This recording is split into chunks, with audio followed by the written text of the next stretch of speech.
નમસ્કાર, YNN ન્યૂઝમાં આપનું સ્વાગત છે। સમાચારમાં વાત કરીએ તો વડોદરાની વિદ્યાર્થીનીએ નેશનલ લેવલની પરીક્ષામાં ઓલ ઇન્ડિયા રેન્કમાં 218 નંબર મળતા પરિવારમાં ખુશીનો માહોલ વ્યાપેલો છે।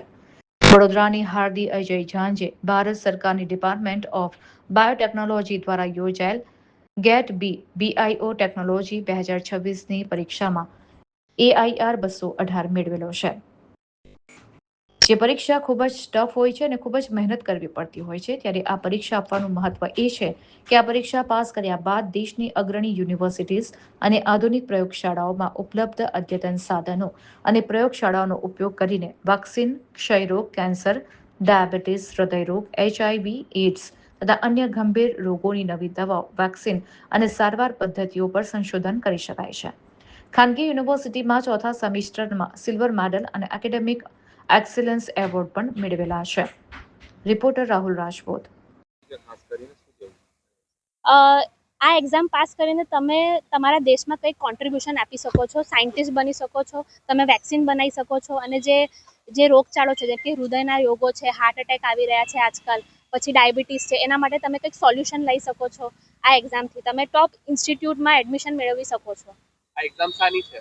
આ એક્ઝામનું નામ છે ગ્રેજ્યુએટ એપ્ટિટ્યૂડ ટેસ્ટ બાયોટેકનોલોજી। એનાથી તમે સાયન્ટિસ્ટ બનીને કંઈક તો તમારા દેશ માટે યોગદાન આપી શકો છો। આપે કયો રેન્ક પ્રાપ્ત કર્યો છે? શું છે ખાસ કરીને? મેં 218મો રેન્ક પ્રાપ્ત કર્યો છે। આ exam department of biotechnology Bharat સરકાર દ્વારા યોજવામાં આવે છે દર વર્ષે। ખૂબ જ મહેનત કરી હતી। હા, ખૂબ જ મહેનત કરી હતી। શું કેવું છે બીજા સ્ટુડન્ટો માટે? મારો ખાસ કરીને મેસેજ એ છે કે લોકોને એવું લાગે છે કે જીવ વિજ્ઞાન એટલે બાયોલોજી છે, એના માટે એમને એવું છે કે ભાઈ ડૉક્ટર બનવાનું, નીટ બનવાનું, કાં તો નીટની એક્ઝામ ક્લિયર કરીને ડેન્ટિસ્ટ બની જવાનું, પણ એના સિવાય બીજા પણ ઓપ્શન્સ છે જે સ્ટુડન્ટ્સ એક્સપ્લોર કરી શકે છે, જેમ કે રિસર્ચર બનવું, વૈજ્ઞાનિક બનવું, ભારત દેશના જે પ્રોબ્લેમ્સ છે એ તમે સોલ્વ કરી શકો છો, તમે પોતાનું કંઈક યોગદાન આપી શકો છો એની અંદર। કયા પ્રકારનું રિસર્ચ આમાં કરવામાં આવતું હોય છે? આ ફિલ્ડમાં એવું નથી કે તમે ખાલી મેડિકલના જ પ્રોબ્લેમ સોલ્વ કરી શકો, તમે એમાં એગ્રીકલ્ચર છે, પછી એન્વાયરમેન્ટ વિશે છે, એમાં પણ તમે કશું પોતાનું યોગદાન આપી શકો છો એવું। Subscribe now and press the bell icon. Never miss an update.